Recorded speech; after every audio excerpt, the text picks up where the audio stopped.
आज सावित्रीबाई फूले का जन्मदिन है। क्या आप उन्हें जानते हो? आपने उनके बारे में सुना है? ये नोटिफिकेशन तो आया, आज उनका जन्मदिन दिखा रहे हैं। नहीं, मैं तो नहीं जानती हूँ। हाँ, स्कूल में सुना है, बस नाम सुना है। हाँ, हमने सुना है कि वो लड़कियों की शिक्षा के लिए उन्होंने स्टैंड लिया है। स्कूल में थोड़ा थोड़ा उनके बारे में पता चला था। उन्होंने ही पहला स्कूल खोला था लड़कियों के लिए। तो उनके लिए एक खत आया है। क्या आप सब सुनना चाहेंगे? हम भी सुनेंगे। नारीवादी सोच की प्रेरणा सावित्रीबाई फूले को 21वीं सदी से एक लड़की का जय भीम और सलाम। जब इन शब्दों को लिख पाती हूँ तो गर्व महसूस करती हूँ। मेरी दादी और नानी लिखना नहीं जानती, केवल ग्रंथों और धार्मिक किताबों वाली लिपि यानी गुरमुखी और उर्दू पढ़ना जानती हैं। मेरी मम्मी लिख लेती है, पर केवल घर के राशन की पर्चियां ही लिखती है। मुझे मम्मी दादी वाले कार्यों से परे लिखना बहुत पसंद है। फिर वो मन की व्यथा या संवेदना के बारे में लिखना हो या मनुवादी पितृसत्तात्मक कट्टरता के खिलाफ लिखना हो। दादी कभी स्कूल नहीं गई थी। मेरी मम्मी 12वीं तक उत्तर प्रदेश के एक हिंदी मीडियम स्कूल में पढ़ी थी, पर दोनों मुझे पढ़ाने के लिए घर वालों से भिड़ी थी और हमारी बेटी अंग्रेजी मीडियम में जाएगी ऐसी रट लगाकर बैठी थी। ये उनके ही कहे हुए शब्द हैं। मैंने उनसे पूछा था कि मैं अंग्रेजी में पढ़ूं लिखूं, ऐसी ख्वाहिश और कल्पना भला क्यों? उन्होंने जवाब दिया जो तुम्हारी लिखी पंक्तियों में बयां होता है। सुनाती हूं। स्वावलंबन का हो उद्यम, प्रवृत्ति ज्ञान धन का संचय करो मेहनत करके।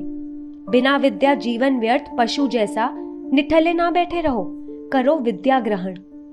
शूद्र अतिशूद्रों के दुख दूर करने के लिए मिला है कीमती अवसर अंग्रेजी शिक्षा प्राप्त करने का। अंग्रेजी पढ़कर जाति भेद की दीवारें तोड़ डालो, फेंक दो भट्ट ब्राह्मणों के षड्यंत्री शास्त्र पुराणों को। मम्मी और दादी तुम्हारे बारे में जानती थी या नहीं वो नहीं पता, पर तुम्हारी वजह से जो लड़कियां पढ़ने लगी थी, चाहे वो उच्च जाति की हो या दलित महिलाएं हो या मुसलमान हो, जब वो बोलने लगी तब मेरे घर की महिलाओं ने ठान ली कि मुझे भी सीखना होगा। वो बोल जो बाप दादा के सिखाए हुए नहीं, पर तुम्हारी पाठशाला के भीतर सिखाए जाते होंगे। मैं अंग्रेजी में जो भी लिखती पढ़ती उसे मम्मी दादी चाची को समझ आए ऐसी भाषाओं में अनुवाद करके घर के कोनों में ले आती। मेरे साथ सभी की एक अलग सिरे से शिक्षा हो रही हो ऐसा महसूस होता।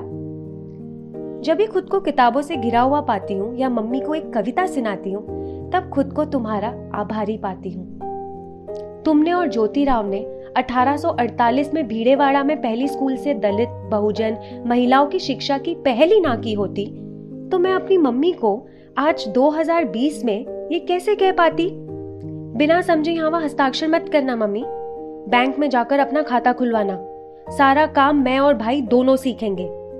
हमारे घर जो दीदी काम करने आती है उनसे जातिवाद मत करना। ये सुनकर माँ कई बार चिढ़ जाती और बोलती, जातिवाद को गए जमाना हो गया, अब वो कहाँ है और मैं भला क्या भेदभाव करती हूँ? जातिवाद के सिर्फ रूप बदल गए हैं माँ। दीदी बाहर बैठकर क्यों खाना खाती है और उसकी बेटी वही काम करेगी, ऐसा क्यों लगता है तुम्हें? बोलो। पापा भी बार बार किसी गरीब को देखकर ऐसा क्यों कहते हैं कि ये उनके कर्मों का फल है? ये सब जातिवाद नहीं है तो और क्या है? फिर माँ चुप हो जाती हैं, पर मेरे सवालों की लड़ी महाश्वेता देवी के किरदार क्यों लड़की की तरह चालू रहती है।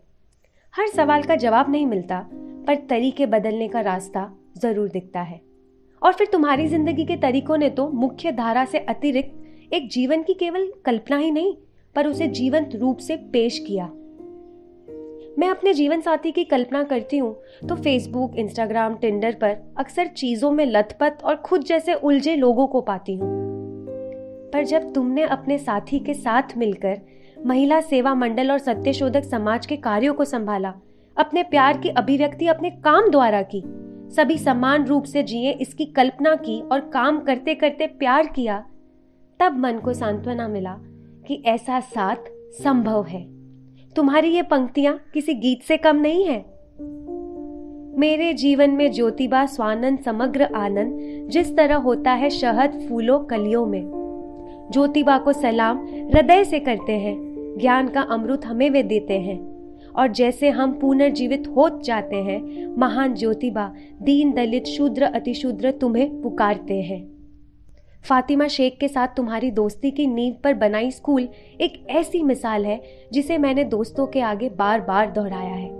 ऐसी दोस्तियों के सहारे मेरे जैसी लड़कियों ने मिलकर कभी सोशल मीडिया पर तो कभी अपने काम द्वारा तुम्हारी मशाल को जलाए रखा है, ताकि तुम्हारे द्वारा बोए गए बीज वृक्ष की भांति आसमान को देखकर भी ना रुके। जब तुम्हें गोबर और पत्थर से अपमानित किया गया, तभी तुमने स्कूल में पढ़ाना जारी रखा। एक शिक्षक के तौर पे तुमने जो खिड़कियां खोल दी, उन खिड़कियों से हम आज भी झांक रहे हैं, देख रहे हैं, अब तो दिखा भी रहे हैं और पढ़ लिख रहे हैं। तुम्हारी ये कहानी, ये तरीके मेरे प्रतिरोध को पुख्त करते हैं, क्योंकि तुमने जो शुरू किया था वो लड़ाई अभी भी जारी है। तुम्हारे जन्मदिन पर ये सुनकर तुम्हें खुशी होगी कि मनुस्मृति और पितृसत्ता के विरोध में ऐसे कई खत, कहानियां और जिंदगियां रोज लिखी जा रही हैं। बस और क्या लिखूं तुम्हारे काम में जुटी हुई 21वीं सदी से।